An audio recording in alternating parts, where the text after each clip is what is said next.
monsieur Yorana et bienvenue dans votre journal sur TNTV au sommaire de ce dimanche 30 novembre. À Pouéou, une veillée œcuménique a réuni proches et habitants pour honorer la mémoire des 8 victimes d'Afahiti. Un moment d'unité et de réconfort pour les familles 3 jours après le drame. Nous en parlerons avec Théari Alpha, maire de Tevayuta. À Teahupo, journée d'apprentissage aux côtés de la Water Patrol. Surfeurs, photographes et passionnés ont été initiés aux gestes qui sauvent, l'occasion de mieux saisir les risques de la mer et l'importance du travail de ces sauveteurs. Direction Raivavé où les problèmes de communication restent un véritable frein au quotidien. Téléphone et Internet peinent à suivre, compliquant aussi bien la vie des habitants que celle des acteurs du tourisme. Et comme chaque dimanche, place à votre journal des sports avec Oriane Tefo. Basket, natation, golf, on fait le point sur une actualité sportive bien chargée de ce week-end et sur les rendez-vous à venir.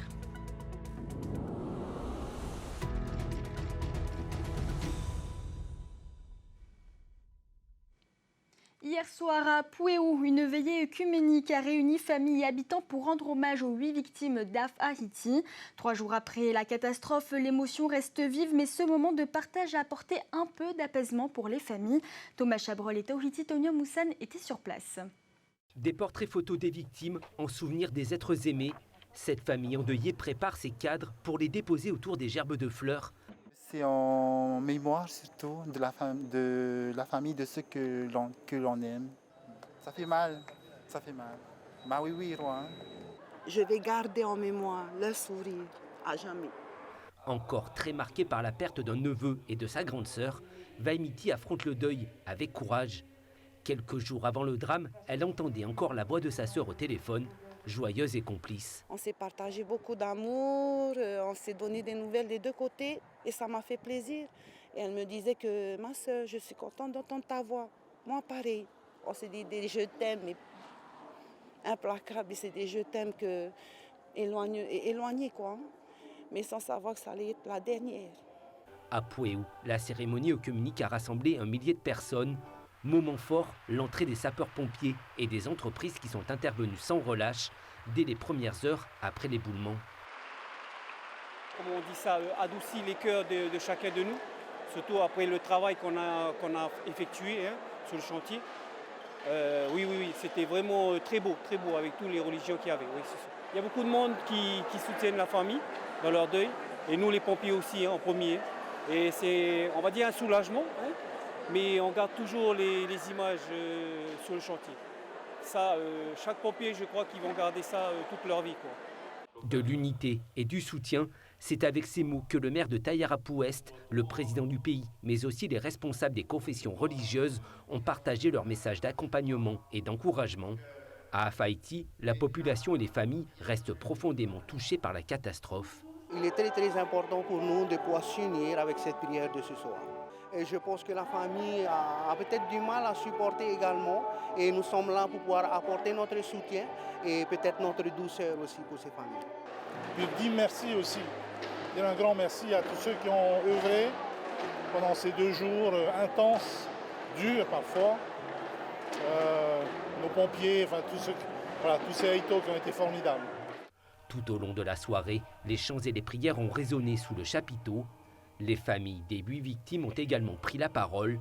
Cette soirée œcuménique apparaît comme une étape pour retrouver un peu d'apaisement après la catastrophe. Pour nous, c'était très important de voir tout ce monde-là et de remercier aussi toutes les personnes qui ont participé dans les recherches et de les remercier dans leur courage et leur dévouement. Les corps des victimes sont désormais remis aux familles. Le temps du deuil débute. Pour les soutenir, tous les participants ont conclu la cérémonie par un chant et une prière, main dans la main, symbole d'une peine partagée par tout le Fénois. Et pour revenir sur ce fait divers, avec nous ce soir en plateau, Théari Alpha, maire de Tevayuta, Yorana. Yorana, chez Polynésie, Yorana, Mika. Alors, vous étiez présent sur le site d'Afahiti dès le début des recherches jusqu'à la découverte du dernier corps. Quel a été votre rôle ? Tout d'abord, en tant qu'élu, président de Tereamanu, président de Tevayuta, je pense qu'il faut être au devant de la crise lorsqu'on est un élu. Et donc, je n'ai pas voulu rester inactif. Et surtout, je voulais, en tant que président de Terre Amanou, venir soutenir mon collègue Anthony Jamet et toutes ses équipes sur le chantier, sur le site de cet événement tragique. Ensuite, avec la coordination qui a été menée par notre chef de corps, Gaston Tounois, et en accord avec les entreprises, il fallait leur donner les moyens. Leur donner les moyens matériels, leur donner les moyens aussi énergiques pour arriver au bout. Et c'est ce que j'ai apporté sur le chantier. Et qu'est-ce qui a été le plus difficile à gérer dans cette situation urgente ? Il faut s'adapter, il faut transgresser, il faut aussi peut-être anticiper une autre difficulté sur le chantier. Mais nous pouvons dire que nous avons aussi gardé la foi, parce que retrouver une à une toutes ces dépouilles et toutes ces personnes, ça a été le seul objectif de cette équipe, de ces pompiers. Et le fait de l'avoir vécu de l'intérieur nous rappelle qu'il faut toujours garder la foi pour arriver au bout d'une entreprise. Et donc merci au Seigneur de nous avoir, en tout cas d'avoir guidé la main de ces grutiers, de ces pelleteuses, et puis d'avoir aussi accompagné nos pompiers jusqu'au bout pour pouvoir retrouver ces dépouilles et pour qu'il y ait un deuil familial beaucoup plus accepté. Parce que cet événement est quand même un événement exceptionnellement tragique. Mais ne nous voilons pas la face. Nous devons peut-être gérer autrement nos constructions. Et puis surtout, je l'ai dit au commissaire et au président, travailler sur les eaux pluviales.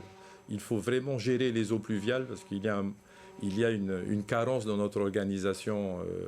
La gestion de ces eaux pluviales est devenue une priorité. Vous parlez donc de la gestion de ces travaux. Est-ce que ce drame aurait pu être évité ? J'en sais rien s'il aurait pu être évité, il est arrivé. Donc il faut s'attendre à ce qu'il y ait d'autres difficultés demain dans d'autres endroits de notre pays. Donc il faut anticiper et puis surtout, je pense, gérer également les eaux pluviales qui est une vraie réalité aujourd'hui. Dès qu'il pleut, on constate qu'il y a des débordements et puis surtout des désagréments dans notre organisation d'aménagement et de vie au quotidien. Et la saison des pluies ne fait que commencer ici. Alors, est-ce que vous allez prendre des mesures de prévention à Tevayuta dans votre commune ? En tout cas, nous sommes mobilisés et puis nous restons très, attentifs aux risques éventuels qui pourraient nous tomber dessus demain, notamment ces risques dans les zones qu'on appelle zones rouges, les zones à prévention des risques rouges. Et puis surtout, anticiper aussi la connaissance de notre territoire. Donc il est important de savoir qui habite où, quelle est la vie des quartiers pour pouvoir anticiper ce genre de catastrophe. On le sait, certains Polynésiens estiment que l'État ou le pays aurait pu intervenir plus tôt ou plus fortement. Quel est votre point de vue ? Qu'est-ce que vous avez constaté ? Est-ce qu'il y a eu des manquements ? Je ne suis pas là pour chercher la polémique. En temps de crise, il faut agir vite et il faut agir avec les moyens qu'on a sur le moment. Et donc, tout ce que je peux dire, c'est que ceux qui étaient là ont fait le maximum, ont coordonné avec donc le COS et puis l'État et le pays étaient main dans la main pour avancer. Moi, j'étais au front avec les pompiers et j'ai vu les pompiers à la manœuvre et ils ont fait le maximum avec l'entreprise de Irvine, avec l'entreprise de Rexford Broderson. Et donc, merci à eux parce que c'était la première étape, retrouver les corps. Et ensuite, ce qui va se faire après, le temps de l'analyse, le temps des études se fera bien sûr à partir de maintenant. Ce drame intervient alors que 47 maires sur 48 soutiennent l'élargissement des compétences des communes. À la lumière de cet événement, estimez-vous nécessaire de renforcer donc le pouvoir des maires ? Les maires ne réclament pas des compétences au-delà des moyens de leurs budgets communaux. Par contre, ils réclament une compétence qu'on appelle une clause de compétence générale.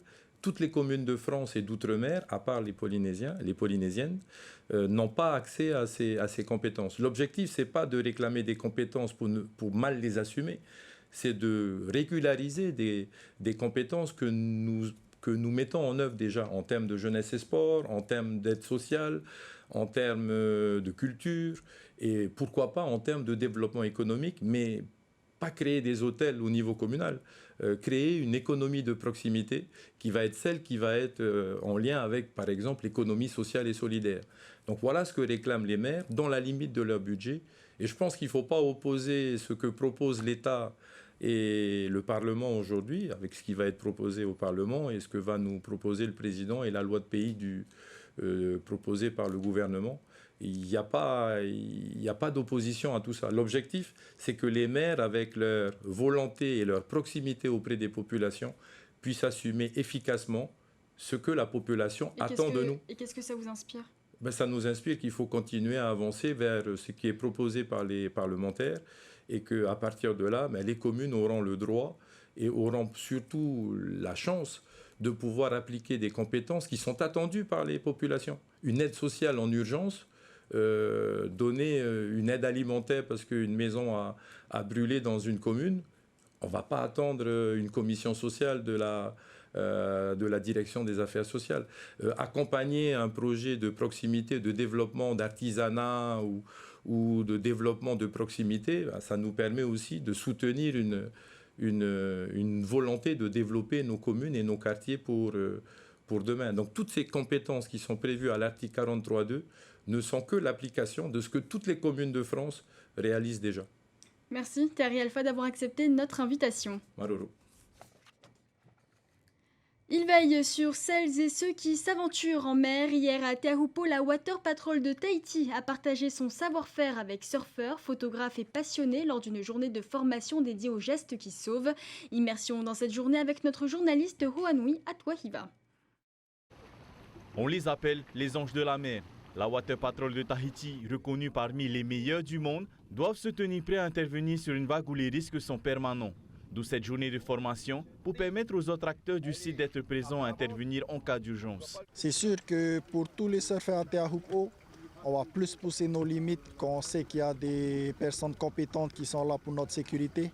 Après, il y a quelques mois, j'étais face à un accident et ça m'a ouvert les yeux qu'il faut vraiment que nos connaissances soient à jour et qu'on soit tous un peu sur la même longueur d'onde. L'apprentissage débute à terre avec les gestes de premier secours avant de poursuivre la mise en situation en mer. L'objectif, développer les bons réflexes et préparer chacun à réagir face aux dangers. On le fait ça dans le cadre professionnel, mais maintenant aussi dans le cadre du loisir, de la passion, du passe-temps. Et donc de pouvoir partager mon expérience, mes connaissances pour que demain, les surfeurs, les différentes personnes qui apprennent soient préparées en fait à faire face aux différents risques. Après la théorie à terre, place à la pratique en mer. Chaque geste, chaque technique est mise en pratique. Allez, let's go, je vous embarque avec Hinatea et Mika.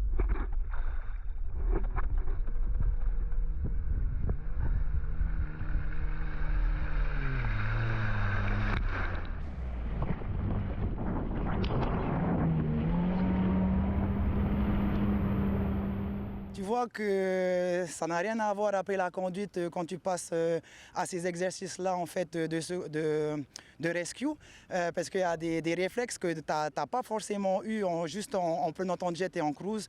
Donc c'est vraiment des réflexes à avoir et c'est pas évident. Il faut beaucoup de practice. Les pionniers du sauvetage en mer tels que Arsène Harihoué ou VTA David peuvent être rassurés. La relève est bien là et entre de bonnes mains. Coupure, réseau instable, Internet qui décroche, ce n'est un secret pour personne. À Reivavel, les communications sont un véritable défi. Sur cette île éloignée, habitants et professionnels du tourisme composent chaque jour avec un réseau défaillant qui freine leur activité. Les détails avec Jessica Doucet.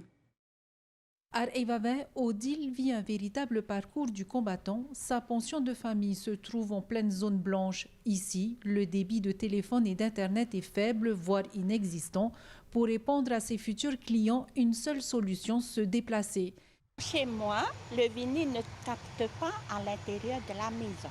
Donc il faut sortir et chercher le réseau Wi-Fi. La connexion Internet, c'est pas tellement ça. Ça bug. Je suis obligée de sortir de la maison, d'aller dans la cour, sinon à la plage. C'est pas évident pour cette activité. Non, c'est pas évident. Il faut une connexion fixe qui marche tout le temps et le réseau Internet qui marche tout le temps. Une solution intenable qui pousse certains professionnels à trouver des solutions alternatives, quitte à contourner les règlements pour garder le lien avec leur clientèle. Avant, j'avais un routeur Manabox et ça ne marchait pas du tout. Et après, j'ai pris Starlink qui marche très très bien maintenant. C'était problématique pour votre activité? Exactement, c'est très indispensable Internet pour les clients qui viennent chez nous et aussi pour notre travail. Pour les réservations, pour envoyer des pièces jointes. Et les conséquences se ressentent aussi chez les visiteurs. Tout au début, avec le routeur Manabox, les clients se plaignaient beaucoup parce que ça ne marchait pas du tout. Alors là, avec le Starlink, ils sont contents parce qu'ils ont Internet dans toutes les chambres. Cette professionnelle n'est pas un cas isolé. À Reivave, beaucoup espèrent une amélioration rapide des infrastructures. Objectif, bénéficier bientôt du câble sous-marin comme à Toubou et Yerurutu pour enfin sortir de l'isolement numérique. Sortez les chaussures et les ballons, place au sport. Sport aquatique collectif, 2 balles et 2 combats. Ce week-end, il y en avait pour tous les goûts. Allez, on plonge tout de suite dans l'action.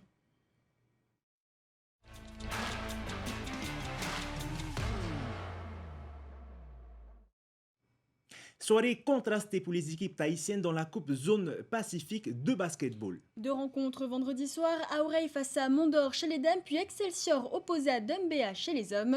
Entre démonstrations éclatantes et scénarios à suspense, le public a vibré jusqu'au bout, récit d'une soirée riche en émotions avec Désiré Teivao.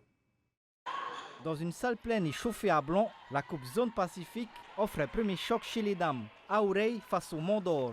Un début de match accroché, mais très vite, les Tahitiennes accélèrent. Plus d'intensité, plus de vitesse et un collectif qui déroule. À la pause, l'écart est déjà conséquent, 36-19 pour Aurey. La deuxième mi-temps est un véritable récital. Les joueuses de Pierre-Villon déroulent sans jamais être inquiétées. Adresse, intensité, maîtrise, tout y est. À l'arrivée, Aurey s'impose sur le score sans appel de 88-29. Une démonstration et une confirmation de la domination tahitienne. C'était un peu compliqué les 2 premiers quarts-temps parce qu'on n'a pas l'habitude en fait, d'avoir des matchs, on manque de matchs. Et là, ils nous mettaient bien la pression, donc on était un peu en panique au début et puis après on a réussi à dérouler dans la deuxième mi-temps. Ouais. Le coach l'a fait un peu tourner, c'est bien de pouvoir faire jouer un peu tout le monde. Hein? Oui, exactement. Et on a plein de jeunes aussi là qui prennent la relève, donc il en a profité pour faire jouer beaucoup les jeunes dans la deuxième mi-temps, ouais, c'est bien. Changement de décor chez les hommes avec le choc Excelsior-Dumbéa. Un duel beaucoup plus équilibré, sous tension dès les premières minutes. Les Calédoniens frappent les premiers, adresse longue distance, défense solide. Dumbéa creuse l'écart et prend jusqu'à 17 points d'avance. Mais devant leur public, les Tahitiens trouvent les ressources pour revenir. Excelsior grignote point par point et parvient même à passer devant dans le 4e carton avec 3 points d'avance. Je pense un peu de lucidité à la fin du match. C'est-à-dire on a pris l'eau dès le début, on a dû batailler pour revenir, je pense qu'on a laissé un peu du gasoil derrière. Donc à la fin, ils ont été plus lucides que nous. Usés physiquement, les Tahitiens craquent en fin de match. Dumbéa en profite pour repasser devant et pour s'imposer sur le score de 69-65. Une 3e défaite de suite pour Excelsior face à l'équipe calédonienne. Ça a joué physique, pas forcément à notre avantage. Les coups de sifflet, ben voilà, c'est... Mais bon, c'est comme ça, on a perdu. Puis, voilà. On a un groupe qui rassemble des expérimentés, mais aussi des jeunes. Donc aujourd'hui, on perd, mais surtout on apprend. On était dans un temps faible, quand ils sont revenus, ils sont passés devant. Du coup, on s'est dit qu'il fallait qu'on fasse un reset et qu'on essaye de revenir par des rebonds, par de la défense et puis par de la course. On était prêts et ça s'est joué sur la dernière minute. Grâce à leur victoire dans cette Coupe Zone Pacifique, Aurey et Dumbéa disputeront en juin prochain dans l'Hexagone un tournoi face à des équipes de National 3. Et à la piscine de Tiperu, ils ont nagé. Les 6 heures de Papeete, un rendez-vous solidaire au profit du Téléthon. Plus de 80 participants validés en situation d'handicap se sont relayés. Ou ont tenté l'aventure en solo, une nouvelle formule en nocturne avec une ambiance festive. Et 2 nageurs qui sont allés au bout du défi en individuel, retour sur cet événement.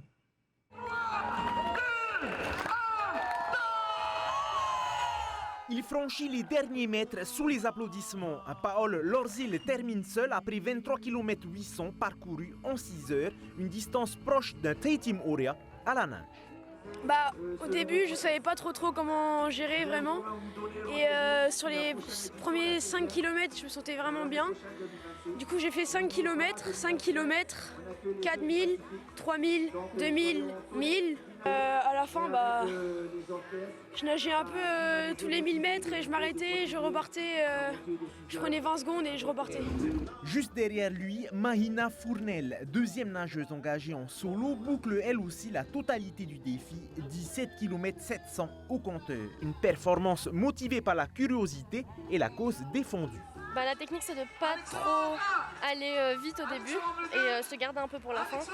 Et de beaucoup s'hydrater et bien manger, sinon on va se cramer trop vite. À Tipperary, le bassin ne désemplit pas. Musique live, encouragement sur les bords et nageurs concentrés dans leur ligne. L'ambiance est autant sportive que solidaire. Donc c'est une action qualitative, sportive mais qualitative surtout. Et puis oui, on est aussi interpellé par ce problème ou ce souci que des familles rencontrent pour des maladies rares. Et donc c'est notre manière de participer avec nos partenaires, la fédération. Cette édition accueille aussi un groupe qui marque les esprits, les nageurs de la section Andina, Trisomie 21 et Autisme, engagés eux aussi dans ce défi. Ça va, c'était dur ou pas? C'était dur, ouais. Et tu aimes bien nager?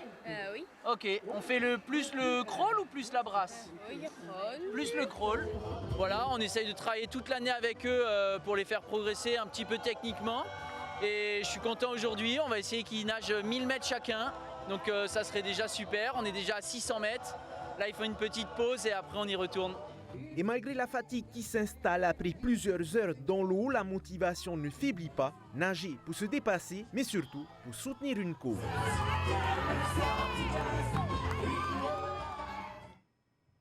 Ils étaient près d'une centaine de golfeurs hier à Papara pour la Coupe du Président. Une dernière compétition cette saison qui s'est disputée dans un format ludique, le Scramble à la ficelle. Un format de jeu entre convivialité et performance, direction les greens d'Atimaono avec Désiré Teivaou. L'ambiance était résolument détendue pour cette Coupe du Président. Pas de pression, mais un format de jeu pensé pour s'amuser. Le Scramble à la ficelle, disputé par équipe de 2. Une formule simple et dynamique. À chaque coup, les joueurs choisissent la meilleure balle du duo pour continuer le jeu. Ils disposent aussi d'une longueur de ficelle à utiliser pour améliorer leur position sans pénalité, de quoi favoriser les bons coups et les gros scores. Ce tournoi est placé sous le signe du fun, mais surtout de la performance, parce qu'on va pouvoir permettre à des joueurs qui n'ont pas l'habitude surtout de jouer sous le par, de faire de sacrées performances grâce à cette formule. Sur ce trou-là, vous faites un birdie, c'est ça? C'est ça, on fait un birdie en prenant 1 mètre de ficelle. Il vous en reste combien? 10 mètres encore, ça va. Donc il y a encore des birdies à faire. Il y a encore des birdies à faire sur les prochains tours. Ouais, c'est bon. Sur les fairways, débutants et habitués s'amusent autant qu'ils se challengent. Objectif, profiter d'une journée de détente pour clôturer une saison chargée en compétition. Pour un premier trou, ça va. Un peu d'échauffement d'abord, après on peaufine après. Pour venir au golf, c'est pour surtout vous se relâcher pour la semaine. Hein? On s'amuse, c'est le principal. On s'amuse, il fait beau, nickel. Okay. Voilà. Vous savez pas quoi utiliser la ficelle? Ah si, mais bien sûr, c'est pour ça.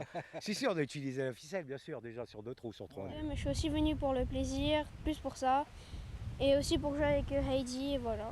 C'est lancer l'objectif de faire le par ou de maximum faire le bogey, et c'est tout ce qu'on s'est dit. En général, vaut mieux pas se fixer des objectifs au golf, hein. Vaut mieux jouer trou par trou. Comme un clin d'œil, cette édition de la Coupe du Président est remportée par Yann Teagai. Le président de la Fédération polynésienne de golf faisait équipe avec sa fille Hivaro Hine. Grâce au format de jeu, le duo père-fille a rendu une cote de 55, soit 17 coups sous le par. Un très joli score pour clôturer la saison. Allez, on change de rythme, place maintenant à un tour express de l'actu sportive, en bref et en images.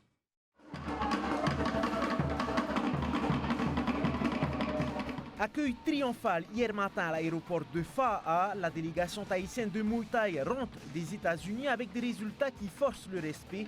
15 athlètes engagés à la USMTO de Phoenix, représentant les clubs de Tini Thai Boxing, de Top Fight, de Tamari Muay Thai et de Black Devil. Et c'est Tini Thai Boxing qui rafle la mise, 5 ceintures décrochées par sa jeune garde et 3 médailles d'argent remportées par les autres athlètes. Un voyage formateur, une première expérience internationale pour beaucoup d'entre eux et surtout la preuve que le Muay Thai du Fénois a toute sa place sur la scène internationale. À Pamatei, le taekwondo local est en forme. Après 2 ans sans organisation, le club Tefana relance son Extreme Open FAA et la réponse est massive. Plus de 260 compétiteurs. Toute la journée, les clubs s'enchaînent sur les tatamis dans une ambiance électrique et un niveau relevé. L'après-midi marquait l'entrée en liste des catégories cadets, juniors et seniors. Une bonne occasion pour les athlètes de se jauger avant les prochaines échéances, notamment les Océania et l'Open des États-Unis en mars. Au classement par club, Taishan Martial Spirit s'offre la première place, suivi de Nahiti Taekwondo et Sulpasti. On finissait bref sur une note de glisse avec la 3e édition du Rift Haiti Nuit Festival. Alors que les meilleurs surfeurs locaux sont à Hawaï pour y disputer les QS, cet événement se veut accessible à tous et dédié aux jeunes de moins de 18 ans. 2 disciplines, du bodyboard et du surf, les 48 athlètes engagés ont pu exprimer tout leur potentiel sur les vagues de Papara. Au final, les catégories reines sont remportées par Miliane Simon chez les filles avec un score de 13,53 et Liam Chamkwa chez les garçons avec un total de 14,07. Tereyare Aou Harihoe remporte lui la compétition de bodyboard avec 2 vagues notées 6,93 et 5,83. Et au Fénois, depuis plusieurs semaines, Jason Grandry, médaillé de bronze aux Jeux paralympiques de Paris, poursuit sa tournée des clubs. Le judoka non-voyant partage son expérience et sa philosophie avec les licenciés du territoire. Nous l'avons rencontré au dojo de Tefana où les jeunes ont vécu un entraînement un peu particulier. Regardez. Ce soir, au dojo de Tefana, l'entraînement commence dans le noir, ou presque. Pour comprendre le judo tel que le vit Jason Grandry, les athlètes abandonnent un instant le repère visuel. Reste alors le toucher, l'équilibre et le ressenti. On voit pas notre partenaire. Ouais, par exemple, si tu vas accrocher une jambe et tu sais pas si tu accroches à l'intérieur ou à l'extérieur. Bah, c'est dur en fait. Faut qu'on réfléchisse pour savoir où est sa jambe, tout ça. Oui, et aussi savoir où on fait chuter. Cette immersion, c'est la méthode de Jason Grandry, médaillé de bronze à Paris 2024. Il est non-voyant. Et ici, il est venu transmettre sa manière d'aborder le judo, mais aussi sa philosophie de vie. Moi, non-voyant, je ne fais pas du judo pareil qu'eux. Eux, ils ont leurs yeux pour voir quand l'adversaire il arrive, les attaques. Moi, j'essaie de leur apprendre les yeux bandés, le ressenti, d'avoir une autre émotion, de plus écouter l'audition et de se repérer dans l'espace, ainsi de suite. Et la démonstration impressionne. Les élèves découvrent un autre rapport au corps, à l'adversaire, au mouvement. Ah, on fait jamais ça habituellement, du coup, ouais, c'est une première et c'est pas facile au début. Mais après, en fait, à force, tu t'habitues et c'est comme si tu faisais judo normalement, quoi. Et on a tendance à plus faire attention à l'entourage, à la gestion de l'espace. Et on a plus de ressenti en termes de... On fait plus gaffe aux détails. Et j'ai tellement axé les autres sens que j'ai des ressentis qui sont très difficiles à expliquer. Mais je sais te dire, par exemple, quand les gens sont au sol ou debout. Là, si tu suis mon doigt, ils sont au sol, ceux-là. Là, tu vois. Et ça, j'ai pas besoin de voir. C'est un ressenti, c'est comment le bruit revient dans mes oreilles, et ainsi de suite. Et comment le tatami bouge. Le tatami est vivant aussi. Une soirée riche en émotions et un apprentissage inattendu pour les judokas de Tefana qui montrent que parfois, pour mieux voir, il suffit de fermer les yeux. Et à Titioro, les meilleurs tireurs du Fénois sont en pleine montée en puissance. Une semaine d'entraînement intensif avec un expert venu de France avant une compétition internationale dès la semaine prochaine. Et en ligne de mire, les Jeux du Pacifique 2027, immersion dans cette préparation stratégique.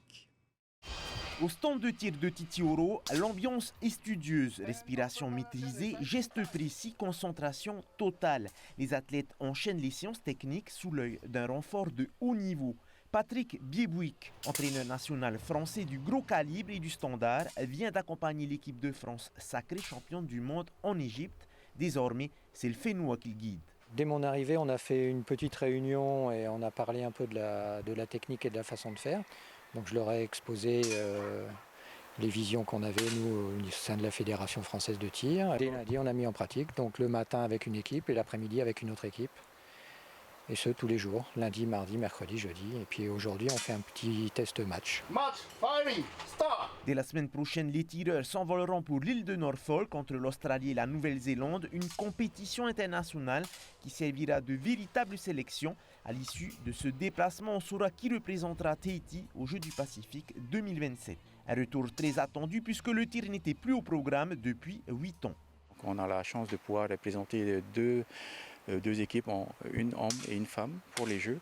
Et une fois que cette sélection sera sortie avec le regard de Patrick, on va travailler sur ces sélectionnés vraiment approfondis en 2026 et 2027 pour essayer de gagner au moins la discipline du tir. Vous devez porter une autre couleur, pas le kaki, ni le jean. À côté des athlètes, les officiels peaufinent aussi leurs compétences. Oui, à chaque fois, à chaque compétition, je suis obligé de leur rappeler quelques règles. Ils doivent faire contrôler leurs armes. Et la nouvelle réglementation, ils sont plus obligés. On les invite à venir vérifier leurs armes. Si au bout du match, après le match, on vérifie, ils sont tirés au sort, on vérifie et l'arme ne passe pas, ils sont disqualifiés. Alors, il vaut mieux faire la prévention au lieu de se retrouver à pleurer pour une médaille. Athlètes mais aussi officiels, chacun élève son niveau en vue des échéances à venir. Avec un entraîneur au pédigré mondial, une génération motivée et un plan de travail jusqu'en 2027, le tir local se structure et retrouve de grandes ambitions. Et pour finir notre rubrique, cap sur les rendez-vous sportifs de la semaine. Vendredi 5 décembre, les amateurs de volleyball pourront suivre la rencontre Vénus-Pirea Mahina, comptant pour le championnat fédéral. Et samedi 6 décembre, il y aura également des sports de combat avec le Aito Tamariki, le championnat de Polynésie de Muay Thai éducatif. Enfin, dimanche à partir de 14h au domaine d'Atimaono, coup d'envoi du championnat de Polynésie de cross-country. C'est la fin de ce journal, merci de l'avoir suivi. Dans un instant, retrouvez votre magazine Bien dans son faré, suivi de 2 épisodes de la mini-série Montmartre. Quant à moi, je vous souhaite une excellente soirée sur TNTV et un très bon début de semaine. Prenez soin de vous. Et quant à nous, on se quitte bien entendu avec les meilleures images en musique du week-end. Sportez-vous bien.